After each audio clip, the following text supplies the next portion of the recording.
Padre nuestro que estás en los cielos.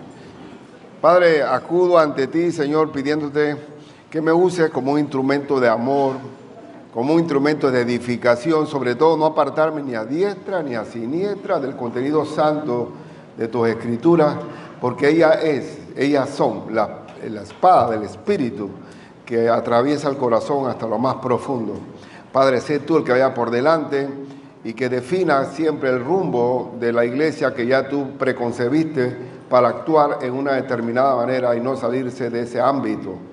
Te pido pues que mientras que estemos aquí en el turno al bate, mantengamos siempre la línea espiritual tuya, porque es la palabra tuya la que nos hace perfectos y maduros y enteramente preparados para toda buena obra. Bendice este momento, Señor, en el nombre de Jesús. Amén. Hermano, estamos viendo estudios sobre la iglesia del Señor, ahora que estamos cumpliendo años, ahora en septiembre, que vamos a celebrar nuestros 30 años de iglesia, y estamos repasando el manual de lo que es la obra misionera y de lo que es la plantación de iglesias, en el mejor libro de todos, en el libro de Hechos. Ahí está el ABC de todo lo que significa la vida de iglesia.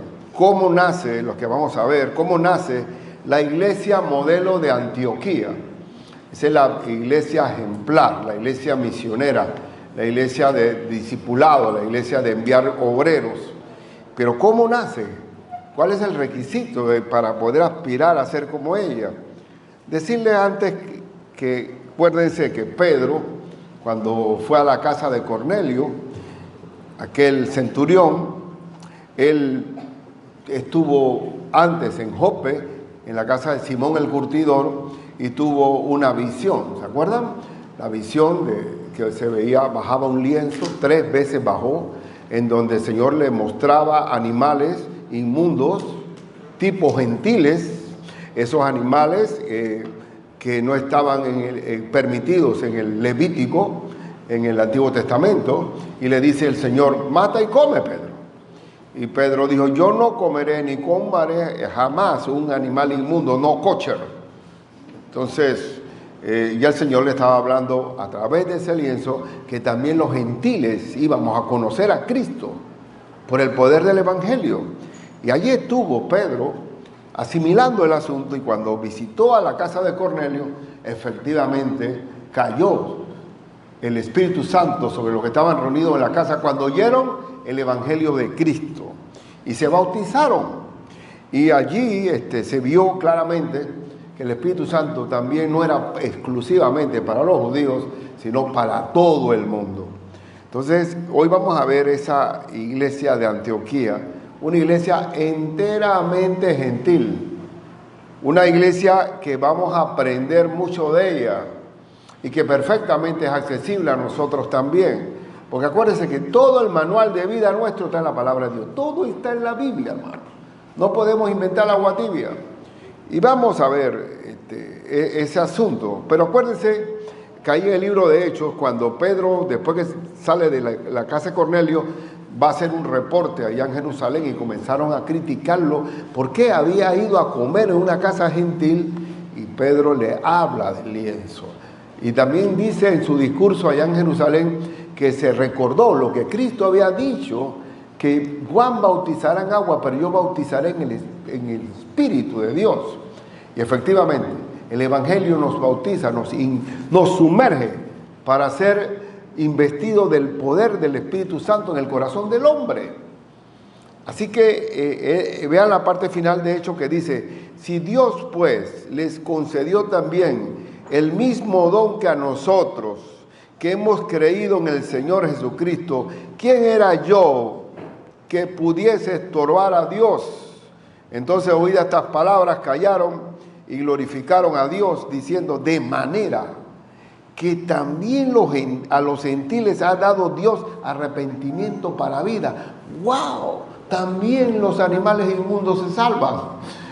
Gloria a Dios, porque el Espíritu Santo no hace acepción de personas. Y aquí vamos a ver, después de este final de este discurso de Pedro en Jerusalén, ahí mismo en el capítulo 11, veamos que ¿Cómo nace la iglesia de Antioquía? ¿Cómo nace la iglesia de Antioquía? Primero, nace predicando el solo evangelio. Veamos este asunto. Ahora bien, los que habían sido esparcidos a causa de la persecución que hubo con motivo de Esteban, ¿se acuerdan del apedreamiento de Esteban? Eso hizo que se esparciera la iglesia. Pasaron hasta Fenicia, a Chipre y Antioquía, no hablando a nadie la palabra, sino solamente a quién, solo a los judíos. Ellos se habían mantenido. Pero, aquí viene un pero muy grande, pero había entre ellos unos varones de Chipre y de Cirene, los cuales cuando entraron en Antioquía, hablaron también a los griegos, anunciando el evangelio del Señor Jesús. Ahí se dice ellos, no hay nombre, no hay celebridad, no estamos hablando ni de Felipe, ni Bernabé, ni Pedro. ¿Quiénes son ellos? Hermanos anónimos, hermanos que no se me mantuvo el nombre, pero gracias a esos hermanos que hablaron a los gentiles, nació la iglesia de Antioquía. Hermano, tú puedes ser usado por Cristo. Tú no sabes qué vas a pescar, si vas a pescar un sargento o un tiburón, o más bien ¿cómo se llama ese pez espada? O el pez espada, un marlín. Tú no sabes, pero ve a evangelizar.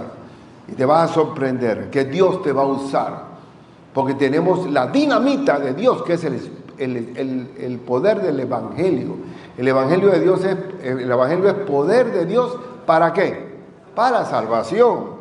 Entonces ellos anunciaron ¿qué? El Evangelio de Cristo. ¿Cuál es el Evangelio de Cristo? Que Cristo murió por nuestros pecados, que fue sepultado y que resucitó el tercer día, conforme a las Escrituras. Y el que cree en Cristo tiene vida eterna. Ese es el evangelio. Pero recuerden la diferencia. Si hubieran ido a una sinagoga, como el caso, tiene que hacer un recuento desde José, cuando llega a Egipto, cuando se reproduce, cuando sale Moisés, todo un recuento para que el judío vea que hay un hilo hasta Cristo. Pero al gentil no sabe nada de eso. Simplemente se le habla que directamente Cristo murió por ti para el perdón de tus pecados. ¿Lo crees o no lo crees? Y resulta que los gentiles creyeron, se multiplicaron sin tener tantos antecedentes, porque el Espíritu Santo nos acompaña cuando llevamos el Evangelio del Señor. Porque el Espíritu Santo es el que convence de pecado, de justicia y de juicio. Gloria a Dios. Y el Evangelio es el que penetra el corazón del hombre. Y dice que la mano del Señor estaba con ellos y un gran número creyó y se convirtió al Señor. Al decir convirtió, ¿qué significa? Nacieron de nuevo. Nacieron de nuevo. ¿Cuántos fueron? Un gran número. ¿A través de quién? De hermanos que no sabemos los nombres. ¿Quiénes son? No importa. Lo que importa es que sepa Cristo quién fue. Pero el Señor le dará recompensa a todo aquel que es un obrero, que aunque le dé un vaso de agua fría a alguien, tiene su recompensa. Así que aquí está el nacimiento de la obra de Antioquía. ¿Con quién nació? Con gente sencilla, con gente anónima, con gente que está, ahí sí yo uso la palabra empoderado, porque ahora se habla del empoderamiento de la mujer, del empoderamiento de tal cosa. Nosotros sí estamos empoderados, porque tenemos el poder de Dios para con nosotros. Tenemos poder para liberar demonios, tenemos de los demonios para sanar enfermos, para hablar de Cristo, para hablar inclusive aprender nuevas lenguas en el nombre de Cristo Jesús, llevando ese evangelio a toda criatura. Entonces, ¿cómo nace? Así, con gente sencilla. Y así me gusta. La iglesia de Antioquía es una iglesia sencilla. Ahora veamos cómo dice Marcos. ¿Qué es lo que estaban haciendo estos discípulos? Lo que Cristo ya les había dicho. Cristo dijo en Marcos y les dijo: id por todo el mundo. ¿Y qué hay que hacer? Y predicad el evangelio a toda criatura. Esa era una orden superior. Así que Pedro estaba todavía dudando de que los gentiles estaban, ya le explicó el Señor, pero estos muchachos, o estos jóvenes, o estos maduros, que estaban llevando el evangelio, llevaron también a los gentiles, a toda criatura. El que creyere y fuere bautizado será salvo. Vale aclarar, ¿qué salva? La fe en Cristo, ¿sí o no? Sí, pero hay que salir corriendo a bautizar, porque dice y bautizado. Momento. El bautismo es parte de la orden superior de Cristo, bautizándolo en el nombre del Padre y del Hijo y del Espíritu Santo. Pero aquí siga leyendo, por favor. Mas el que no creyere, ¿dónde está el peso? En el creer. Y el que no creyere será condenado. Pero el bautismo es un acto de obediencia. Porque si no fuera así, entonces el ladrón en la cruz no debió entrar al cielo, ¿verdad? Porque no se bautizó. Pero la salvación es por la fe en el nombre de Cristo, en el poder del Evangelio del Señor. Pero el bautismo es la primer acto de obediencia al creyente. Y estas señales seguirán a los que creen. En mi nombre echarán fuera demonios, como Lili, allá en la India. Cállate, sal de él y sigamos la clase. Como tenemos la autoridad, estamos empoderados para echar fuera demonios. ¿Por qué? ¿Por mí? No, por el Espíritu Santo que está en nosotros. No por mí ni por ti, sino por el Espíritu Santo que nos da ese poder. Hablarán nuevas lenguas. En la extensión del Evangelio hay que hablar toda la lengua, porque con el Evangelio ya no hay la maldición de Babel. Con el Evangelio tenemos que llevar el Evangelio en la lengua de la mamá, de materna de cada pueblo. Tomarán en las manos serpientes. ¿A quién le pasó eso? A Pablo en la isla de Malta. Y si bebieren cosas mortíferas, no les hará daño. Sobre los enfermos pondrán sus manos y sanarán. ¿Lo creen o no lo creen? Yo lo creo 100%. ¿Y por qué tiene que ser así? Porque el Evangelio es poder de Dios para la salvación. Y tenemos que tener la certeza absoluta que cuando estamos predicando el Evangelio, cualquier problema que tenga la persona que le estamos compartiendo, Dios se va a glorificar en ese problema. Cualquiera que sea. Y el de nosotros también.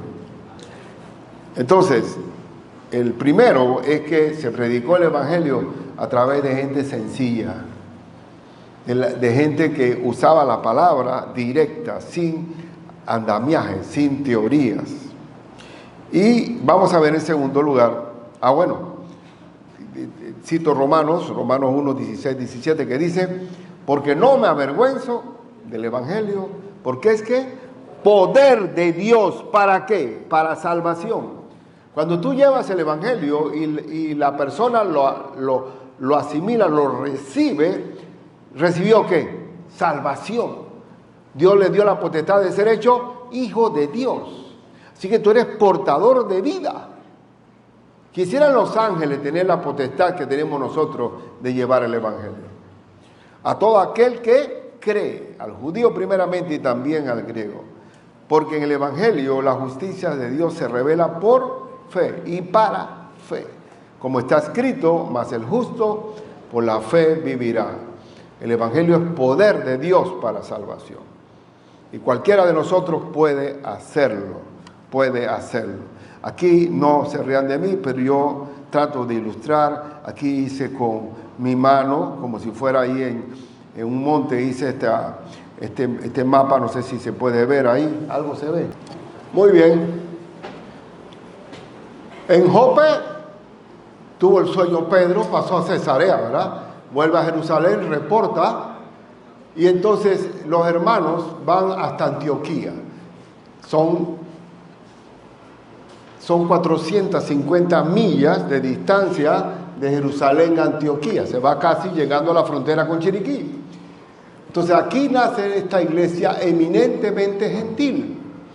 Esta iglesia, esta ciudad de Antioquía, era de las 3 ciudades más importantes de ese tiempo. Primero, ¿quién era? Roma, la sede del poder. Alejandría, fundada por Alejandro Magno, la sede del intelecto.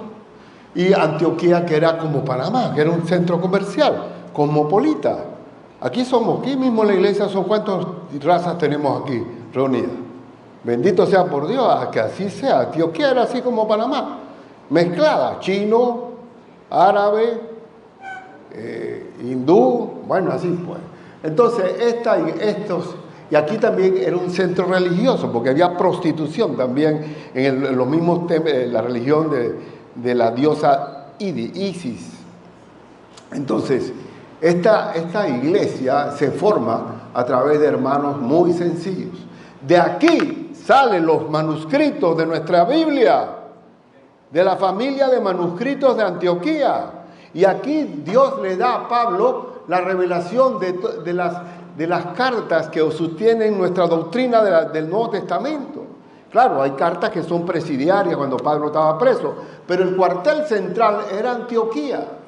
Muy bien, dicho esto, y vamos a volver al mapa después. Al mapa. No está cuadrado con dimensiones exactas, pero ahí vamos. Entonces, ¿por qué cuando nosotros salimos tenemos que salir a predicar porque Cristo viene por su iglesia? Y analice cómo fue que le compartieron a Cristo a ti. Alguien invirtió tiempo contigo, alguien fue un ángel para ti llevándote el evangelio. Tú también estás en deuda con todo eso. Lleva a Cristo a toda criatura. ¿Por qué? Romanos 10, 14, 15 que dice: ¿cómo pues invocarán a aquel en el cual no han creído? ¿Y cómo creerán en aquel de quien no han oído? ¿Cómo es posible que Messi sea más conocido en Oriente, en algunos países árabes, que Cristo? Nosotros tenemos que llevar el nombre de Cristo a toda criatura, es nuestro deber. Dice, ¿y cómo irán sin haber quien les predique? ¿Y cómo predicarán si no fueren enviados? Como está escrito, cuán hermosos son los pies de los que anuncian la paz, de los que anuncian buenas nuevas. Son hermosos los pies de los evangelistas. Somos bendición para alguien. Analiza quién te llevó a ti como a Cristo. ¿Quién fue? Piensa en esa persona ahora mismo. Que Dios lo movió, el amor de Dios le movió a hablarte del Señor. Entonces, en segundo lugar, quiero destacar que gran número creyó. Escuchen la diferencia. Gran número creyó. Pero el discipulado es fundamental. Los hermanos que llevaron el evangelio, que no sabemos sus nombres, requirieron el apoyo de hermanos ya maduros para enseñar. Y aquí viene la parte del versículo 22. Llegó la noticia de estas cosas a oídos de la iglesia que estaba en Jerusalén. ¿Y enviaron a qué? A Bernabé. ¿Quién fue Bernabé? Padre de consolación, aquel que introdujo a Pablo a los apóstoles, que no le tuvieran miedo, que Pablo había tenido un encuentro en Damasco, cómo había predicado, cómo tuvo que escapar en una canasta por el muro. Bernabé era un hombre maduro en la fe. Y entonces Bernabé fue el que fue, y enviaron a Bernabé que fuese hasta Antioquía. Y bendito, ¿quiénes son los paisas aquí? A ver, levanten la mano los paisas de allá de Colombia, que tenemos aquí. ¿Tenemos poquito? No hay ninguno aquí. No puede ser. Ahí hay dos. Aleluya. Bueno, ¿cómo se llama el departamento paisa? ¿Cómo se llama? Antioquía. Así que estos son antioqueños también. Entonces dice que cuando llegó y vio la gracia de Dios, porque es una gracia, que como estos hermanos que no eran célebres, la gracia de Dios a través del poder del evangelio llegó a esa ciudad. Y muchos, donde abundaba el pecado, los vicios. Era una ciudad llena de pecaminosidad, hermano mío. Dice que cuando llegó y vio la gracia de Dios, se regocijó. Fue una alegría desbordante. Y exhortó a todos a que con propósito de corazón permaneciesen fieles. ¿Fieles a qué? Fieles a la palabra, fieles a la enseñanza de Cristo, al Señor, fieles al Señor. Porque era varón, como era Bernabé, un varón bueno, bondadoso, generoso y lleno del Espíritu, controlado por el Espíritu de Dios y de fe. ¿Y qué es de fe? Fe en la palabra, fe en las promesas, no es fe en la fe. La fe recae sobre las promesas de Dios. Como dice el himno, todas las promesas del Señor Jesús son apoyo poderoso de mi fe. Las promesas son las que yo creo en lo que Dios dice y me paro en la autoridad de la palabra. Y Dios hace. Dice, y una gran multitud, aparte de la multitud anterior, fue agregada al Señor por la obra de Bernabé en el discipulado bíblico. Pero aún faltaba más porque había demasiada gente que estaban convertidas. ¿Y qué hizo Bernabé? Antes de llegar allá, yo tengo otro texto aquí que dice, ¿para qué están los dones en la iglesia? Hay 5 dones principales en la iglesia en el libro de Efesios. En el libro de Efesios se habla de 5, la mano de Dios. Dice Efesios 4, 11, 16. Y él mismo constituyó a unos apóstoles. ¿Cuál es el apostolado? El fundamento de nuestra doctrina. Aquí nosotros amparamos nuestra fe en la palabra que Dios le dio a Pablo, a Pedro, a Juan, a Mateo, a Lucas. Esa es nuestra doctrina, nuestro apostolado. Y el apostolado también significa enviados.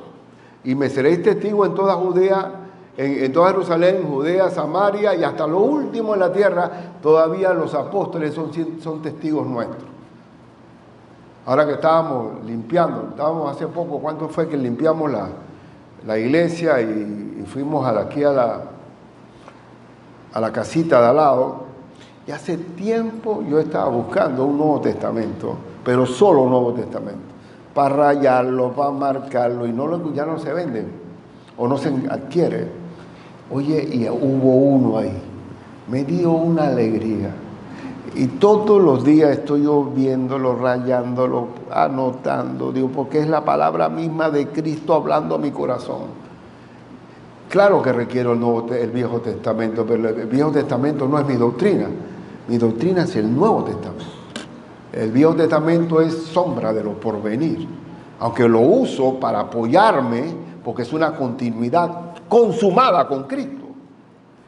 Pero el primer don es el apostolado. Tenemos la doctrina de los apóstoles. ¿Qué más sigue? Hay también profetas. ¿Hay profetas? Claro que sí. ¿Cuál es la palabra profética? ¿Cuál es? Muy bien, gloria a Dios. ¿Y dónde dice eso? En la Biblia. Háblame, Señor. Háblame. Viene un brazo de arriba del cielo y dice, lee tu Biblia, por favor. Porque toda la palabra de Dios es inspirada por Dios y útil, ¿para qué? Para enseñar, para redarguir, para corregir, para instruir en justicia, a fin de que el hombre de Dios sea perfecto, enteramente preparado para toda buena obra. Es la palabra profética, es la que alumbra el lugar oscuro, ¿sí o no? ¿Y Dios te habla? Yo hablo con Dios a través de la oración y Dios habla conmigo a través de su palabra, que es viva y eficaz.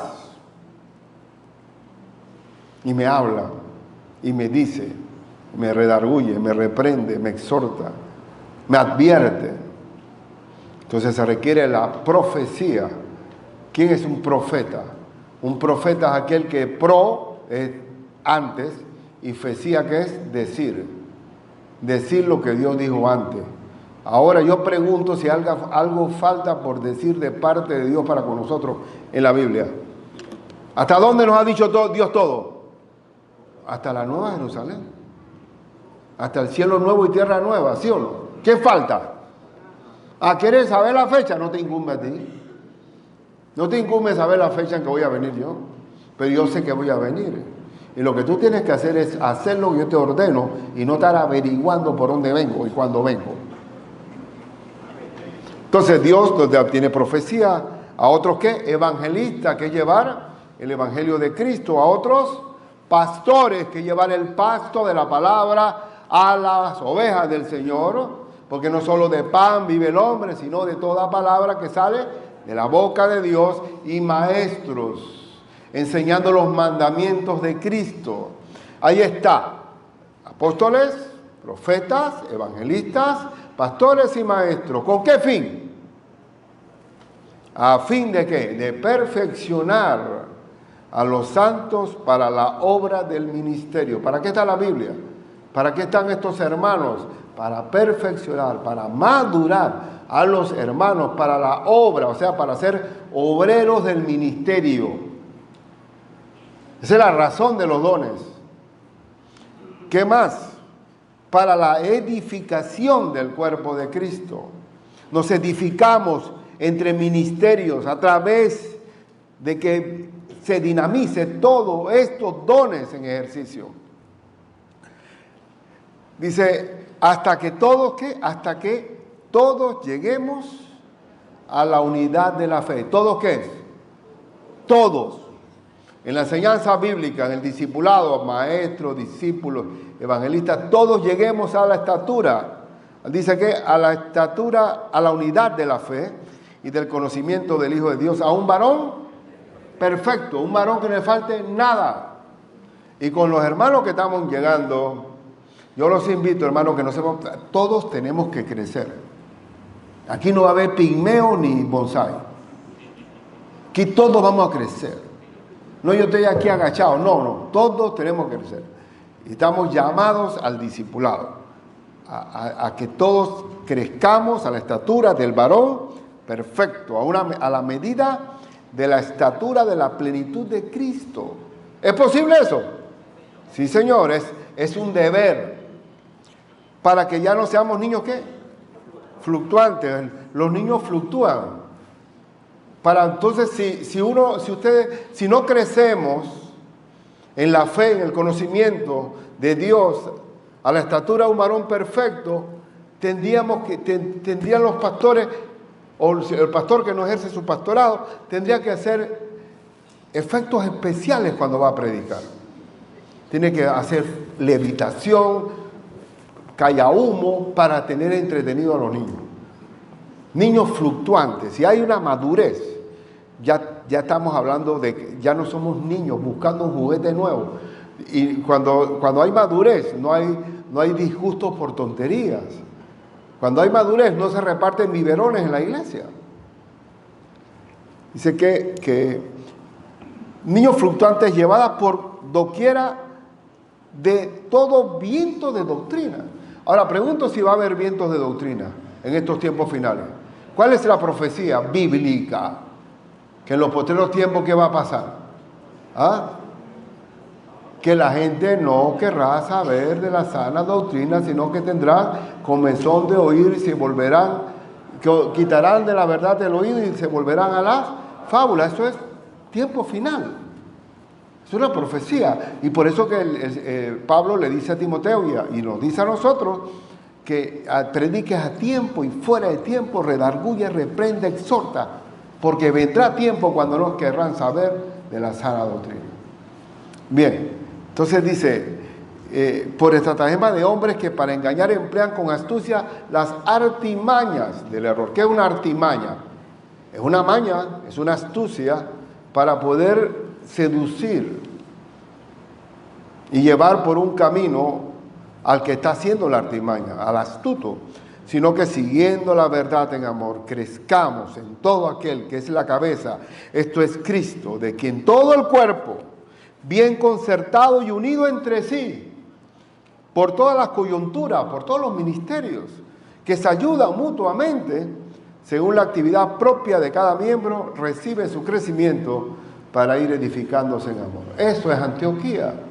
Antioquía es la nutrición a través de la palabra de Dios, a través de los dones que Dios ha repartido, los 5 dones especiales, la mano de Dios para que crezcamos, porque este es el pueblo de Dios. Esta es la nación santa, este es el linaje santo de Dios.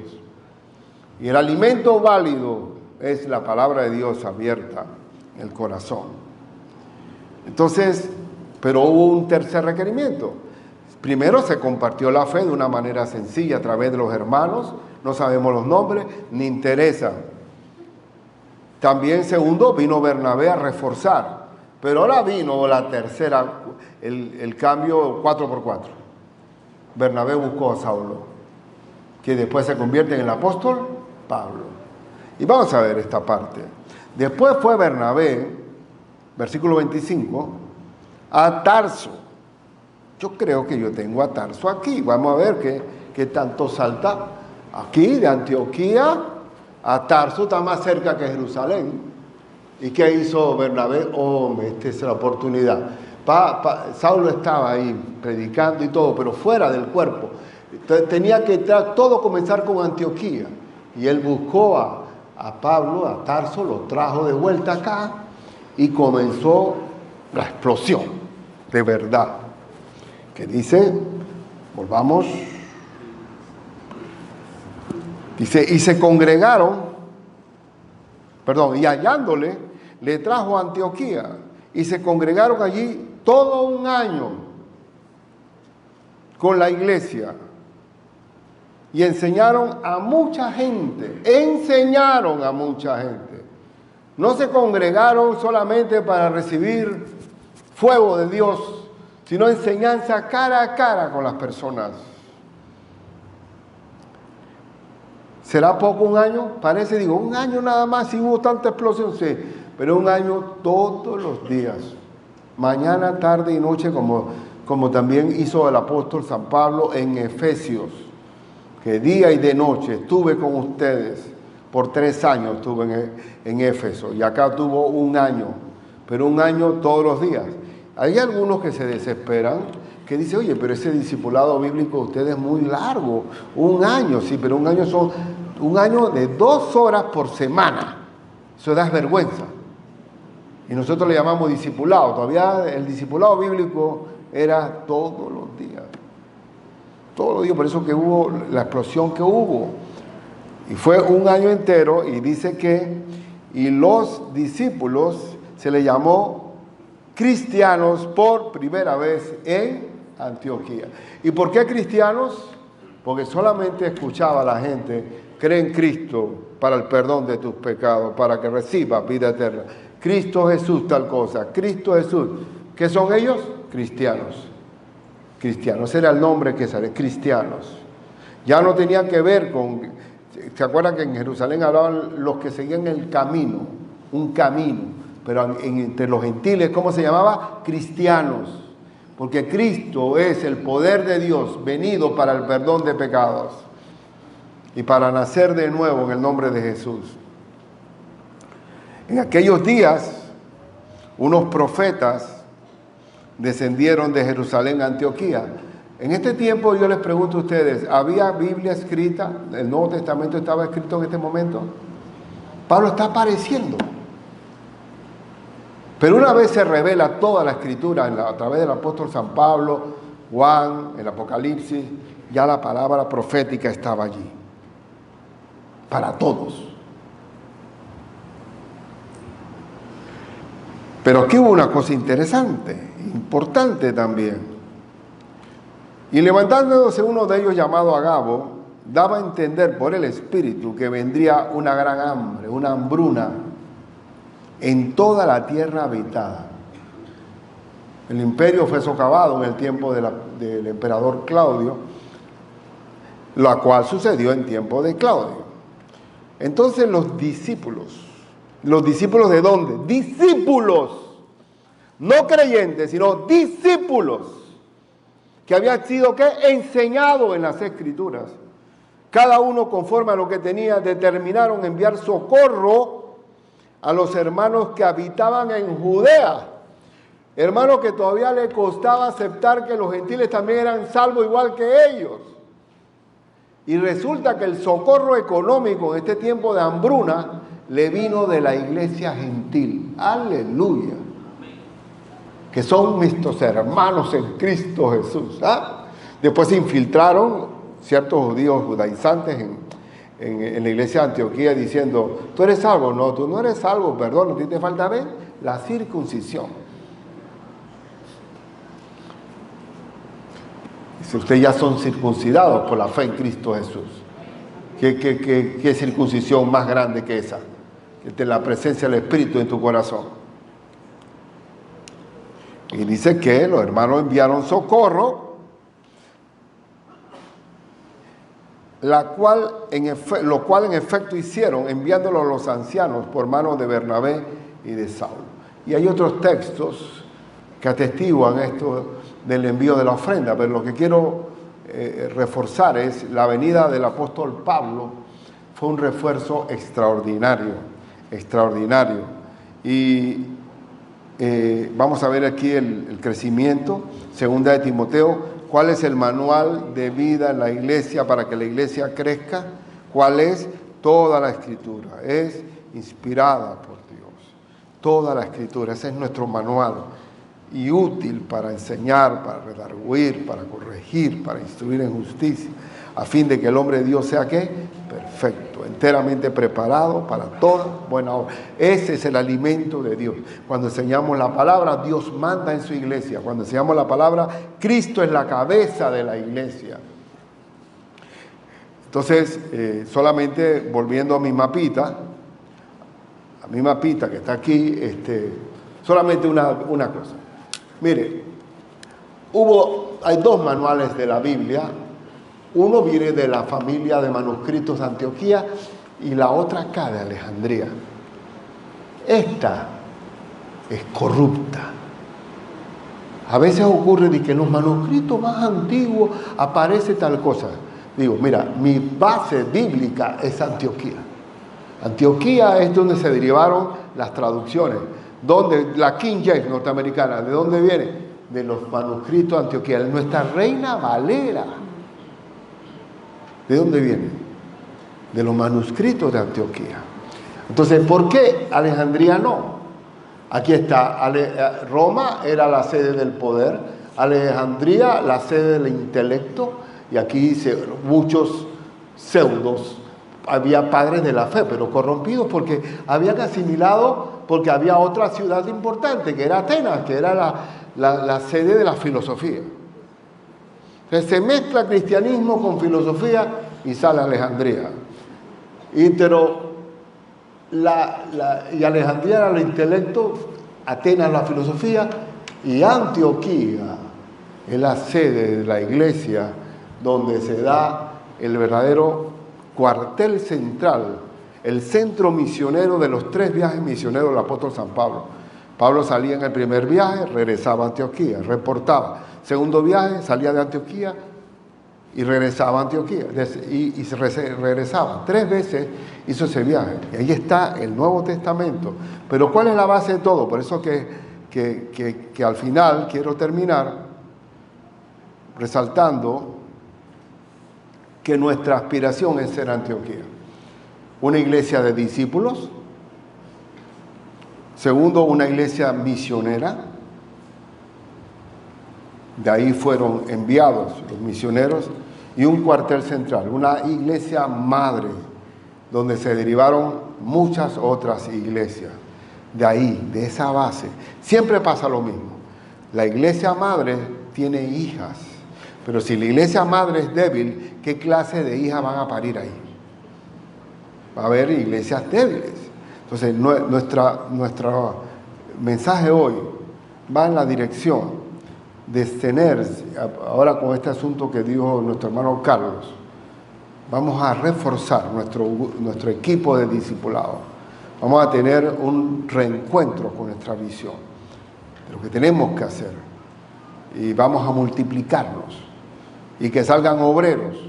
Y que Chibu o cualquier otra de nuestras agencias misioneras.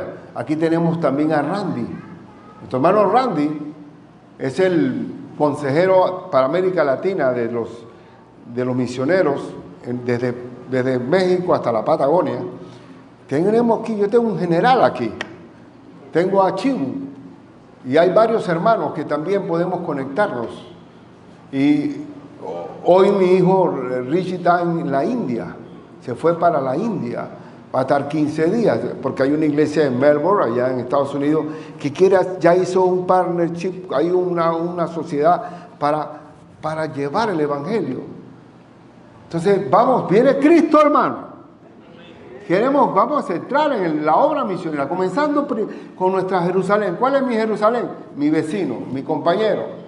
Y vamos ampliando la visión de Cristo, porque lo que ya viene el Señor, hermano, el mundo está feo, ¿no está? El mundo está cada día peor. Que venga pronto el Señor, pero que nos utilice para llevar el Evangelio a toda criatura. Entonces yo los invito hoy. Yo los invito. Ya la vez pasada hice la invitación de quién quiere ser como Pablo. Ahora yo quisiera que queremos ser como Antioquía. Que ser como Antioquía, una iglesia discipuladora, una iglesia de gente sencilla que comparte la fe y una iglesia enviadora de obreros al mundo entero. Que así sea. Vamos a orar, porque esa es nuestra visión, y la visión no mía, sino del Señor. Padre nuestro que estás en los cielos, yo te pido de todo corazón, Padre mío, que salgan evangelistas naturales, como los hay, que llevemos el Evangelio sin siquiera saber a veces ni quién fue, porque no importa el nombre, sino hacer la obra tuya. Glorifícate, Padre Santo, a través del hermano que lo haga. Ayúdanos, Padre Santísimo, a que la obra siga adelante, porque vienes tú pronto, Señor. Que el Evangelio de Cristo corra por Panamá y más allá. Que este Evangelio, que se respire fe en mi país, por todas las esquinas, porque este paisito se parece a Antioquía por lo cosmopolita que es. Te lo ruego, Señor. En el nombre de Cristo Jesús, bendito Padre Celestial. Amén y amén. Gloria a Dios, Señor.